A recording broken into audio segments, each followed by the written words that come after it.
ചെമ്പനീർ പൂവിന്റെ നാളത്തെ എപ്പിസോഡിന്റെ വിശേഷങ്ങളിലോട്ട് എല്ലാവർക്കും സ്വാഗതം. അപ്പോൾ ചന്ദ്രോദയത്തിൽ നിന്ന് വഴക്കിട്ടിട്ട് ചന്ദ്ര വരുന്നത് നേരെ ബാമയുടെ വീട്ടിലോട്ടാണ്. അവിടെ വന്നിട്ട് ബാമയോട് പറയുന്നുണ്ട്, ബാമേ, എൻ്റെ ബാക്കി രണ്ട് മരുമക്കളും, അതായത് ശ്രുതിയും വർഷയൊക്കെ കോടീശ്വരന്മാരുടെ വീട്ടിലെ പിള്ളേരാ. ഈ രേവതിയെ പോലുള്ള ഒരുത്തിയെ കൂടെ താമസിപ്പിച്ചു കഴിഞ്ഞാൽ അതിൻ്റെ നാണക്കേട് അവർക്കും കൂടിയാ. അവരുടെ വീട്ടുകാരെന്ത് വിചാരിക്കും എന്നൊക്കെ ചന്ദ്ര പറയുമ്പോഴേക്കും ബാമ പറയുന്നുണ്ട്, എൻ്റെ ചന്ദ്രേ, രേവതിയെ പോലുള്ള ഒരു മരുമോളെ കിട്ടാൻ ഭാഗ്യം ചെയ്യണം എന്ന് പറയുമ്പോഴേക്കും ചന്ദ്രക്ക് ദേഷ്യം വരുവാണ്. നീ എന്താടി രേവതിനെ പറ്റി ഇങ്ങനെ പൊക്കി പറഞ്ഞുകൊണ്ടിരിക്കുന്നതെന്ന് ചോദിക്കുമ്പോഴേക്കും ബാമ പറയുന്നുണ്ട്, നിനക്ക് ഇഷ്ടപ്പെട്ടാലും ഇല്ലെങ്കിലും ഞാനൊരു കാര്യം പറയാമെന്ന് എൻ്റെ അവസ്ഥ നിനക്കറിയാലോ. എൻ്റെ മരുമകള് എൻ്റെ മോനെയും എന്നെയും തമ്മിൽ തെറ്റിച്ചിട്ട് എൻ്റെ മോനെയും കൂട്ടിക്കൊണ്ട് അവള് പോയി. നിന്റെ ഈ കോടീശ്വരന്മാരായ മരുമക്കളില്ലേ, അതായത് ശ്രുതിയും വർഷയും, അവരും ഒരു ദിവസം എൻ്റെ മരുമോളെ പോലെ തന്നെ നിന്റെ മകളെയും കൂട്ടിക്കൊണ്ട് പോയിട്ട് വേറെ വീടെടുത്ത് താമസിക്കും. പക്ഷേ ഈ രേവതി അങ്ങനെ ചെയ്യത്തില്ല. രേവതി കുടുംബ ബന്ധങ്ങൾ തകരാതെ നോക്കുന്നവളാ. അവളായിരിക്കും നിന്നെ ഇനി വയസ്സാം കാലത്ത് നോക്കാൻ പോകുന്നതെന്നൊക്കെ പറയുമ്പോഴേക്കും ചന്ദ്രക്ക് ദേഷ്യം വരുവേ. നീ എന്താ എന്നെ ഉപദേശിക്കുവാണോ? നിനക്ക് ഞാനിവിടെ വന്നത് ഇഷ്ടപ്പെട്ടില്ലെങ്കിൽ പറഞ്ഞാൽ മതി, ഞാൻ ഇവിടെ നിന്ന് പോയിക്കോളാം എന്നൊക്കെ പറയുമ്പോഴേക്കും ബാമ ചോദിക്കുന്നുണ്ട്, നീ എവിടെ പോകും? എനിക്ക് പോകാൻ വേറെ സ്ഥലങ്ങളൊക്കെ ഉണ്ട്, ഞാൻ എൻ്റെ നാട്ടിലോട്ട് പോകും എന്നൊക്കെ ചന്ദ്ര ദേഷ്യത്തിൽ തന്നെ പറയുന്നുണ്ട്. അപ്പോൾ ബാമ പറയും, ഞാൻ നിന്നെ ദേഷ്യപ്പെടുത്താൻ വേണ്ടിയൊന്നും പറഞ്ഞതല്ല ചന്ദ്രേ, നീ എത്ര നാൾ വേണമെങ്കിലും ഇവിടെ താമസിച്ചോ, എനിക്ക് സന്തോഷമേ ഉള്ളൂ. പക്ഷേ ഞാൻ പറഞ്ഞ കാര്യം നീ നന്നായിട്ടൊന്ന് ആലോചിക്കണം, അപ്പോൾ അതിലെന്തെങ്കിലും ശരിയുണ്ടെന്ന് നിനക്ക് തന്നെ തോന്നും എന്നൊക്കെ പറയുവാണ്. സത്യത്തിൽ ചന്ദ്രയ്ക്കും ആ പറഞ്ഞതിൽ കാര്യമുണ്ടെന്ന് അറിയാം, പക്ഷെ സമ്മതിച്ചു കൊടുക്കത്തില്ല. കാരണം രേവതി ഇഷ്ടമല്ലല്ലോ.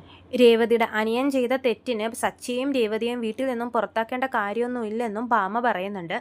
അത് കഴിഞ്ഞ് കാണിക്കുന്നത് സച്ചിയും രേവതിയും കൂടി രാത്രി ഇങ്ങനെ കിടന്നുറങ്ങുവാണേ. രണ്ടുപേർക്കും ഉറക്കമൊന്നും വരുന്നില്ല, വെറുതെ കിടന്നുകൊണ്ടിരിക്കുവാണ്. രേവതി ആണെങ്കിൽ നല്ല കരച്ചിലാണ്. അപ്പോൾ സച്ചി ഇത് ശ്രദ്ധിക്കുമ്പോഴേക്കും, രേവതി നീ എന്താ ഇങ്ങനെ കരഞ്ഞുകൊണ്ടിരിക്കുന്നേ? എന്താ രേവതി ഇങ്ങനെ വിഷമിക്കല്ലേ എന്നൊക്കെ പറയുമ്പോഴേക്കും രേവതി പറയുന്നുണ്ട്, എന്നെക്കൊണ്ട് പറ്റുന്നില്ല സച്ചിയേട്ടാന്ന് പറഞ്ഞ് സച്ചിനെ പിടിച്ച് കരയുവാണേ. അപ്പോൾ സച്ചി പറയുന്നുണ്ട്, എനിക്കും പറ്റുന്നില്ല രേവതി, എനിക്കും വിഷമമുണ്ട്, പക്ഷെ ഇങ്ങനെ കരഞ്ഞിട്ട് കാര്യമുണ്ടോ? സംഭവിക്കാനുള്ളതൊക്കെ സംഭവിച്ചു, നീ അത് വിട്ടുകളാന്ന് പറയുമ്പോഴേക്കും രേവതി പറയുന്നുണ്ട്, സച്ചിയേട്ടാ ഞാനൊരു കാര്യം പറഞ്ഞാൽ സച്ചിയേട്ടൻ ദേഷ്യപ്പെടുമെന്ന് ചോദിക്കുവാണ്. അപ്പോൾ സച്ചി പറയും, നീ ദേഷ്യപ്പെടുന്ന കാര്യമാണ് പറയുന്നതെങ്കിൽ ഞാൻ ദേഷ്യപ്പെടുമെന്ന് പറയുന്നുണ്ട്. അപ്പോൾ രേവതി പറയുവേ, സച്ചിയേട്ടാ എൻ്റെ അനിയൻ ചെയ്തത് തെറ്റ് തന്നെയാണ്, അവൻ ചെയ്ത തെറ്റിനെ ഞാൻ ഒരിക്കലും ന്യായീകരിക്കില്ല. അതും സച്ചിയേട്ടൻ്റെ അമ്മയുടെ കയ്യിൽ തന്നെ മോഷ്ടിച്ചത് ഏറ്റവും വലിയ തെറ്റാണെന്നൊക്കെ രേവതി പറയുന്നുണ്ടേ. പിന്നെ രേവതി ചോദിക്കുന്നുണ്ട്, എന്നും പറഞ്ഞ് ആ പേരിൽ എന്തിനാ സച്ചിയേട്ടാ അമ്മ ഈ വീട് വിട്ട് പോയെന്ന് ചോദിക്കുമ്പോഴേക്കും സച്ചി പറയുന്നുണ്ട്, എൻ്റെ രേവതി, നിനക്ക് അമ്മയുടെ സ്വഭാവം അറിയാലോ, അമ്മക്ക് എന്ത് തോന്നുന്നോ അതപ്പം തന്നെ ചെയ്യുക തന്നെ ചെയ്യും. ആ ദേഷ്യം മാറുമ്പോഴേക്കും വന്നോളും. പിന്നെ നിന്നെ അമ്മക്ക് ഒട്ടും കണ്ണിന് നേരെ കണ്ടൂടല്ലോ, അതിൻ്റെയൊക്കെ ദേഷ്യത്തിൻ്റെ പുറത്താ പോയത്, നീ അതൊന്നും ഓർക്കണ്ടെന്ന് പറയുമ്പോഴേക്കും രേവതി പറയും, ഇല്ല സച്ചിയേട്ടാ, അമ്മ അങ്ങനെ പോകേണ്ട കാര്യമില്ലായിരുന്നു, ഇത് അമ്മയുടെ വീടാണ്, അമ്മയല്ല പോവേണ്ടതെന്നൊക്കെ രേവതി പറയുന്നുണ്ട്. അപ്പോൾ സച്ചി പറയും, ഹോ എൻ്റെ അമ്മയാ ഈ ഡയലോഗ് എപ്പോഴും സ്ഥിരം പറയാറ്, ഇതെൻ്റെ വീടാണ് എൻ്റെ വീടാണെന്ന്. ഇപ്പോൾ ആ ഡ്യൂട്ടി നീ ഏറ്റെടുത്തോന്ന് ചോദിക്കുമ്പോഴേക്കും രേവതി പറയുന്നുണ്ട്, ആ പറയുന്നത് സത്യമല്ലേ സച്ചിയേട്ടാ, ഇത് അമ്മയുടെ വീട് തന്നെയല്ലേ, എൻ്റെ അനിയൻ ചെയ്ത തെറ്റിന് അമ്മ പോകേണ്ട ഒരു കാര്യവുമില്ല, അച്ഛനും ഒരുപാട് വിഷമിക്കുന്നുണ്ട്, അവർ തമ്മിലിങ്ങനെ പിരിഞ്ഞിരിക്കാൻ പാടില്ല സച്ചിയേട്ടാ.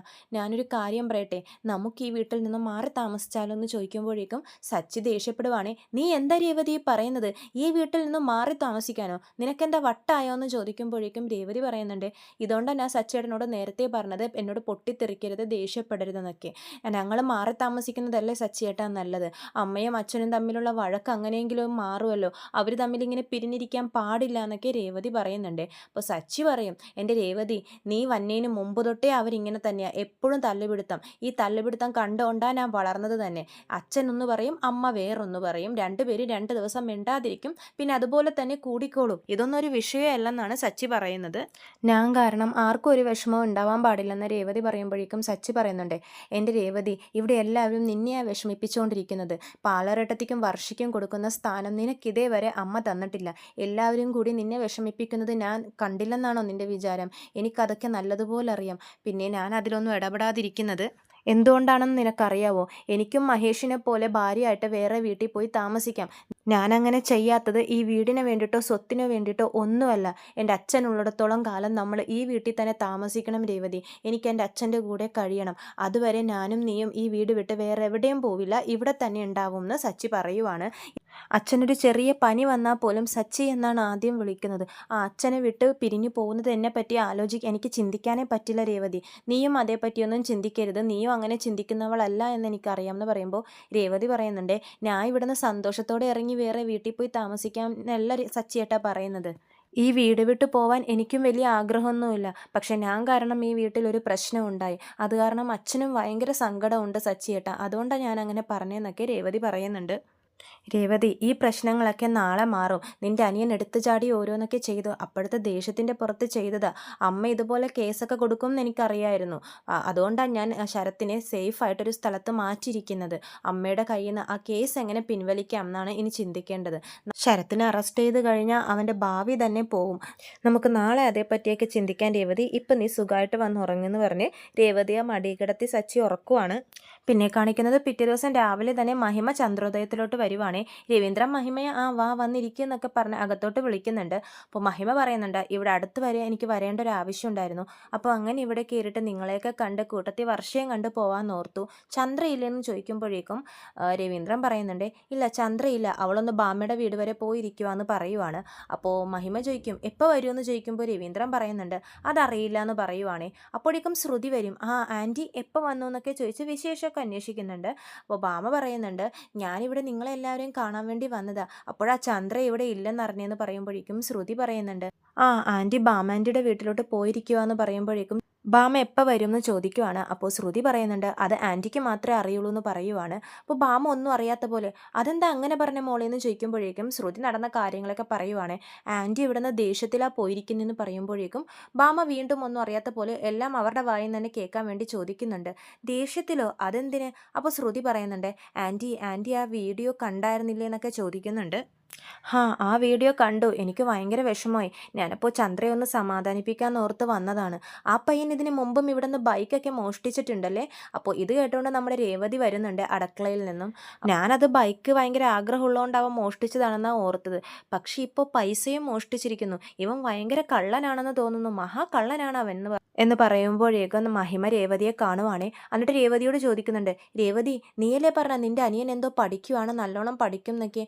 ഇതൊക്കെയാണോ പഠിപ്പ്? ഇങ്ങനെ മോഷണമാണോ പഠിപ്പിച്ച് വെച്ചിരിക്കുന്നത്? ഇങ്ങനെയാണോ നിങ്ങളുടെ അമ്മ നിങ്ങളെ വളർത്തിയെന്നൊക്കെ രേവതിയെ ഭയങ്കരമായിട്ട് അഭിമാനിക്കുന്നുണ്ട് മഹിമ. രേവതി ഒന്നും മിണ്ടാതെ നിൽക്കുവാണേ. അപ്പോൾ ശ്രുതി ബാക്കി കാര്യങ്ങളും കൂടി പറയുവാണ്. ആൻറ്റിക്ക് അത് ഭയങ്കര വിഷമമായി. ആൻറ്റി രേവതിയോടും സച്ചിയോടും ഈ വീട്ടിൽ നിന്ന് ഇറങ്ങി പോകാൻ പറഞ്ഞു. അവർ പോവാത്തതുകൊണ്ട് ആൻറ്റി ഈ വീട് വിട്ട് പോയി എന്നൊക്കെ പറയുമ്പോഴേക്കും മഹിമ പറയുന്നുണ്ട്, എങ്ങനെ ഇവരോട് ഇറങ്ങി പോവാതിരിക്കാൻ പറയും? അത്രയ്ക്ക് അപമാനമല്ലേ? എല്ലാവരുടെ മുമ്പിലും ഇനി എങ്ങനെ നിങ്ങൾ തല ഉയർത്തിപ്പിടിച്ച് നടക്കും? എനിക്ക് തന്നെ ഇത് കേട്ടിട്ട് സഹിക്കുന്നില്ല. അപ്പോൾ പിന്നെ ചന്ദ്രയുടെ കാര്യം പറയണമെന്ന് പറഞ്ഞിട്ട് രവീന്ദ്രൻ്റെ അടുത്തോട്ട് പോയിരിക്കുവാണ് മഹിമ. എന്നിട്ട് പറയുന്നുണ്ട്, എന്നോട് തന്നെ ഒരുപാട് പേര് വിളിച്ച് ചോദിച്ചു, ഇങ്ങനൊരു കള്ളൻ്റെ കുടുംബത്തിലാണല്ലോ നിങ്ങൾ നിങ്ങളുടെ മോളെ കെട്ടിച്ച് വിട്ടതെന്നൊക്കെ.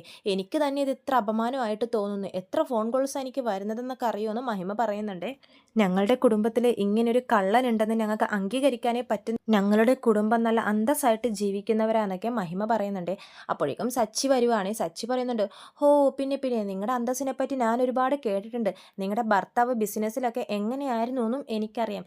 എത്ര പേരുടെ കയ്യിൽ നിന്നൊക്കെ കണക്കിൽ തിരിമറിയൊക്കെ കാണിച്ചിട്ടുണ്ടെന്നും എനിക്കറിയാമെന്ന് പറയുമ്പോഴേക്കും മഹിമ പറയുന്നുണ്ട്, അങ്ങനെ കേൾക്കുന്നതെല്ലാം വിശ്വസിക്കുന്നത് തെറ്റാണെന്ന് പറയുവാണ്. നിന്റെ ഭാര്യയുടെ അനിയൻ ചെയ്തതിൻ്റെ ആധാരം ഇപ്പോൾ നാട് മൊത്തം കണ്ടുകൊണ്ടിരിക്കുകയെന്ന് പറയുമ്പോഴേക്കും സച്ചി പറയുന്നുണ്ട്, അതിൻ്റെ പിന്നിലുള്ള കഥ എന്താണെന്ന് ആർക്കും അറിയില്ലല്ലോ. പക്ഷേ നിങ്ങളുടെ ഭർത്താവ് ബിസിനസ്സിൽ ഉയരാൻ വേണ്ടി ആരുടെയൊക്കെ കയ്യിൽ നിന്ന് കൈക്കൂലി മേടിച്ചിട്ടുണ്ടെന്നൊക്കെ എനിക്ക് നല്ലതുപോലെ അറിയാമെന്ന് സച്ചി പറയുവാണ്.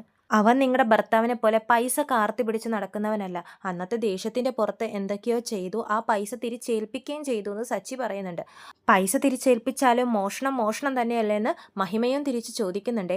നാട് മൊത്തം തല്ലിയും പിടിച്ച് നടന്നിട്ട് നിനക്ക് ഈ കള്ളൻ്റെ വീട്ടിൽ നിന്നാണോ പെണ്ണ് കിട്ടിയെന്നൊക്കെ ചോദിക്കുവാണ് മഹിമ. അപ്പോൾ സച്ചി പറയുന്നുണ്ട്, കള്ളൻ്റെ വീട്ടിൽ നിന്നാണ് കിട്ടിയത്, അതിൽ നിങ്ങൾക്ക് എന്താ പ്രശ്നം എന്ന് ചോദിക്കുമ്പോഴേക്കും സുധി പറയുന്നുണ്ട്, എടാ അവർക്ക് പിന്നെ പ്രശ്നം ഉണ്ടാവില്ലേ? അവരുടെ എത്ര പേരാ വിളിച്ച് ചോദിക്കുന്നതെന്ന് അറിയോ ഈ ഒരു കാര്യത്തെപ്പറ്റി? അപ്പോൾ സച്ചി പറയും, ഒന്ന് പോ സുധി, ഇതൊക്കെ ഇവർ വെറുതെ പറയുന്നതാ. പിന്നെ രാവിലെ തന്നെ എല്ലാവരും വിളിച്ചിട്ട് നിങ്ങളുടെ മോളുടെ ഭർത്താവിൻ്റെ ചേട്ടൻ്റെ ഭാര്യയുടെ അനിയൻ മോഷ്ടിച്ച കാര്യം ചോദിച്ചുകൊണ്ടിരിക്കുമല്ലേ എല്ലാവർക്കും പണി. ഇതൊക്കെ ഇവരിവിടെ വെറുതെ വന്ന് പറയുവാടാന്ന് പറയുമ്പോഴേക്കും മഹിമക്ക് ദേഷ്യം വരുവേ. മഹിമ രവീന്ദ്രനോട് പറയുന്നുണ്ട്, ഞാനിവിടെ വന്നിരിക്കുന്നത് ഈ പ്രശ്നം ഉണ്ടാക്കാനാണെന്നുള്ള മട്ടിലാണല്ലോ ഈ സച്ചിയുടെ സംസാരം. നിങ്ങളുടെ കുടുംബത്തിനെ ഞാൻ എൻ്റെ കുടുംബമായിട്ട് തന്നെയാണ് കാണുന്നത്. അപ്പോൾ ഈ വീട്ടിലെ പ്രശ്നങ്ങൾ എന്നെയും ബാധിക്കില്ലേ എന്നൊക്കെ ചോദിക്കുന്നുണ്ട് മഹിമ. അപ്പോൾ ഈ കുടുംബത്തെ അറിയില്ലെന്ന് അങ്ങോട്ട് പറഞ്ഞേക്കെന്ന് സച്ചി പറയുവാണേ. അപ്പോഴേക്കും രവീന്ദ്രൻ പറയുന്നുണ്ട്, എടാ സച്ചി, നീ കുറച്ചു നേരം മിണ്ടാതിരിക്കുക, നീ ആ മുറിയിലോട്ട് പൊക്കിയെന്ന് പറഞ്ഞ് സച്ചിയെ പറഞ്ഞു വിടുവാണ്. അപ്പോൾ മഹിമ പറയുന്നുണ്ട്, ഈ സച്ചി എന്താ എന്നോട് ഇങ്ങനെയൊക്കെ പറയുന്നത്, ഞാൻ ഈ കുടുംബത്തോടുള്ള സ്നേഹം കൊണ്ടല്ലേ ഇതൊക്കെ പറയുന്നതെന്നൊക്കെ മഹിമ പറയുന്നുണ്ട്. അപ്പോൾ രവീന്ദ്രൻ പറയും, വർഷയെ കാണാൻ വേണ്ടിയല്ലേ വന്നത്, വർഷ മുറിയിലുണ്ട്, അങ്ങോട്ടേക്ക് പൊയ്ക്കോ എന്ന് പറഞ്ഞ് മഹിമയെ പറഞ്ഞു വിടുവാണ്. മഹിമ പോയി കഴിയുമ്പോഴേക്ക് രവീന്ദ്രൻ ശ്രുതിയെ വിളിക്കുന്നുണ്ട്. ശ്രുതി, വീട്ടിലൊരാൾ വന്നു കഴിഞ്ഞാൽ ഈ കുടുംബത്തിലെ വിശേഷം മൊത്തം അവരോട് പറയുമെന്നൊക്കെ ചോദിക്കുവാണ്. അപ്പോൾ ശ്രുതി പറയും, അല്ലങ്കിൾ ആൻറ്റി ചോദിച്ചതുകൊണ്ട് എന്ത് ചോദിച്ചാലും ഈ കുടുംബത്തിലെ കാര്യം അവരോട് പറയേണ്ട കാര്യമുണ്ടോ, ചന്ദ്ര ഇപ്പോൾ ഇവിടെ നിന്ന് പിണങ്ങിപ്പോയ കാര്യം നീ എന്തിനാ അവരോട് പറഞ്ഞതെന്നൊക്കെ രവീന്ദ്രൻ ദേഷ്യത്തിൽ തന്നെ ചോദിക്കുവാണ്.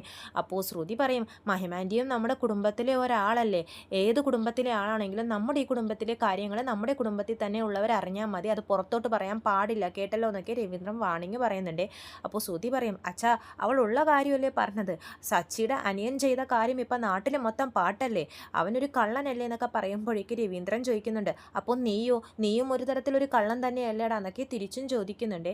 അപ്പോൾ ശ്രുതി പറയുന്നുണ്ട്, അങ്കിളെ സോറി, ഞാൻ ഇനി ഇങ്ങനെയൊന്നും ചെയ്യില്ല, ആൻറ്റി ചോദിച്ചതുകൊണ്ട് ഞാൻ പറഞ്ഞു പോയതാന്ന് പറയുന്നുണ്ട്. ഇനി ഇങ്ങനെയൊന്നും ഇവിടുത്തെ കാര്യം ആരോടും പറയരുതെന്ന് പറഞ്ഞിട്ട് രവീന്ദ്രൻ അവിടെ നിന്നും പോവാണ്. അപ്പോഴേക്കും ശ്രുതിയെ ആൻ്റണി വിളിക്കുവാണേ. ശ്രുതി, എത്രയും പെട്ടെന്ന് എൻ്റെ ഓഫീസിലോട്ട് വാന്ന് പറഞ്ഞ് വിളിക്കുന്നുണ്ട്. അപ്പോൾ ശ്രുതി, ആ ശരി ആൻ്റണി, ഞാനിപ്പോൾ വരാമെന്ന് പറഞ്ഞ് ഫോൺ വെക്കുവാണേ. എന്നിട്ട് ശ്രുതിനോട് ഒരു ക്ലയൻറ്റിനെ കാണാൻ പോകാനുണ്ടെന്ന് പറഞ്ഞിട്ട് വീട്ടിൽ നിന്ന് ഇറങ്ങുവാണ്. പിന്നെ കാണിക്കുന്നത് മഹിമ വർഷേനോട് ഓരോ കുറ്റങ്ങളൊക്കെ പറഞ്ഞ് എരികേറ്റി കൊടുക്കുന്നതാണ്. കിട്ടിയ അവസരം മുതലാക്കുവാണേ. സച്ചിൻ നമ്മുടെ കുടുംബത്തിനെ പറ്റി എന്തോരം അപമാനിച്ച് സംസാരിച്ചെന്ന് നിനക്കറിയാവോ, ആ വീഡിയോ കാരണം എൻ്റെ സമാധാനവും പോയിരിക്കുക, ബന്ധുക്കളൊക്കെ എന്നോട് വിളിച്ച് ചോദിക്കുക എന്നൊക്കെ പറയുമ്പോഴേക്കും വർഷ പറയുന്നുണ്ട്, എൻ്റെ മമ്മി, ആളുകളൊക്കെ എന്തിനാ മമ്മിയെ വിളിച്ച് ചോദിക്കുന്നത്, ഇതൊരു ഡിസ്റ്റൻറ്റ് റിലേഷനിൽ സംഭവിച്ചൊരു കാര്യമല്ലേ, എൻ്റെ ഭർത്താവിൻ്റെ ചേട്ടൻ്റെ ഭാര്യയാണ് രേവതി, ആ രേവതിയുടെ അനിയനാണ് ഈ കാര്യം ചെയ്തിരിക്കുന്നത്, അത് മമ്മിയെ എന്തിനാ ബാധിക്കുന്നത്. അപ്പോൾ മഹിമ പറയുന്നുണ്ട്, എൻ്റെ മോളെ, നിൻ്റെ കുടുംബം എന്ന് പറയുന്നത് ഇപ്പോൾ എൻ്റെയും കൂടി കുടുംബമല്ലേ, അപ്പോൾ ഈ കുടുംബത്തിൽ സംഭവിക്കുന്നത് എന്നെയും കൂടി ബാധിക്കില്ലേ, ഇപ്പോൾ എന്നെ മാത്രമല്ല നാളെ നിങ്ങൾക്ക് ജനിക്കാൻ പോകുന്ന കുഞ്ഞിനെ വരെ ഇത് ബാധിക്കും എന്നൊക്കെ മഹിമ പറയുന്നുണ്ട്.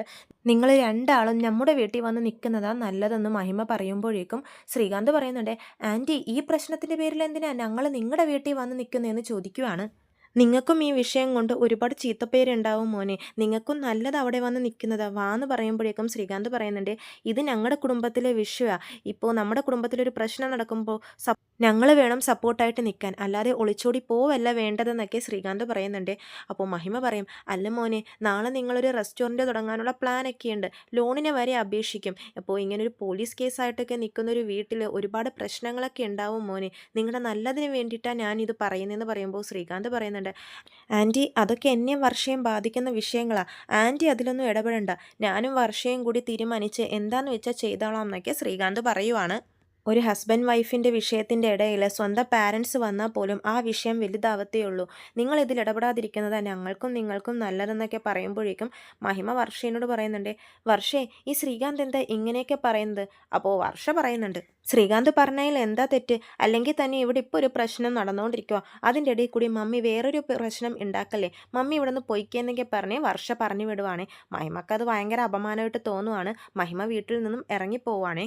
ഇത് കഴിഞ്ഞ് കാണിക്കുന്നത് രേവതിയുടെ ഫോണിലോട്ട് ദേവ് വിളിക്കുവാണ്. ദേവ് വിളിച്ചിട്ട് ഭയങ്കര കരച്ചിൽ. അപ്പോൾ രേവതി ചോദിക്കും, എന്താ ദേവു, എന്തിനാ കരയുന്നതെന്ന് ചോദിക്കുമ്പോഴേക്കും ദേവു കാര്യം പറയുവാണേ, വീട്ടിൽ കുറച്ച് പോലീസുകാർ വന്ന ചേച്ചി, ശരത്ത് എവിടെയാണെന്ന് ചോദിച്ചു, ഞങ്ങൾ അറിയില്ല എന്ന് പറഞ്ഞപ്പോഴേക്കും അമ്മയെ പിടിച്ചോണ്ടും പോയി അവരെന്നൊക്കെ പറയുവാണ്. അപ്പോൾ രേവതി ചോദിക്കും, അമ്മയെ പിടിച്ചോണ്ടും പോയോ, അമ്മയെ എന്തിനാ അവർ കൊണ്ടുപോയെന്ന് ചോദിക്കുമ്പോഴേക്കും അറിയില്ല ചേച്ചി, ശരത്ത് വന്നാലേ ഇനി അമ്മയെ വിടുള്ളൂ എന്നൊക്കെ പറഞ്ഞ് ഇവിടെ പിടിച്ച് നിർത്തിയിരിക്കുക, എനിക്ക് പേടിയാവുന്നു ചേച്ചി എന്നൊക്കെ പറഞ്ഞ് ദേവു ഭയങ്കര കരച്ചിലാണ്. രേവതിയും കരയാൻ തുടങ്ങും. ഇത് കണ്ട് സച്ചി വരുവാണ്. എന്താ രേവതി, എന്തു പറ്റിയെന്ന് ചോദിക്കുമ്പോഴേക്കും രേവതി പറയുന്നുണ്ട്, അമ്മയെ പോലീസ് അറസ്റ്റ് ചെയ്തുകൊണ്ട് പോയി സച്ചിയേട്ടാന്ന് പറയുമ്പോഴേക്കും സച്ചി ചോദിക്കും, അമ്മയോ, അതെന്തിനെന്ന് പറഞ്ഞിട്ട് ദേവുവിനോട് കാര്യങ്ങളൊക്കെ ചോദിച്ചറിയുവാണേ. അപ്പോൾ സച്ചി പറയും, ദേവു നീ വിഷമിക്കണ്ട, ഞങ്ങൾ ഇപ്പം തന്നെ അങ്ങോട്ടേക്ക് എത്തിക്കോളാം എന്ന് പറയുവാണ്. ഇത്രയും കാണിച്ചുകൊണ്ടാണ് നാളത്തെ എപ്പിസോഡ് അവസാനിക്കുന്നത്. ചെമ്പന്തിരിപ്പൂവിൻ്റെ കൂടുതൽ വിശേഷങ്ങൾ ഞാൻ എൻ്റെ ചാനലിലൂടെ അപ്ലോഡ് ചെയ്യുന്നതാണ്. ചാനൽ സബ്സ്ക്രൈബ് ചെയ്യാത്തവർ സബ്സ്ക്രൈബ് ചെയ്യണം. വീഡിയോ ഇഷ്ടമെങ്കിൽ ലൈക്ക് ചെയ്യാനും മറക്കരുത്. എല്ലാവർക്കും നന്ദി.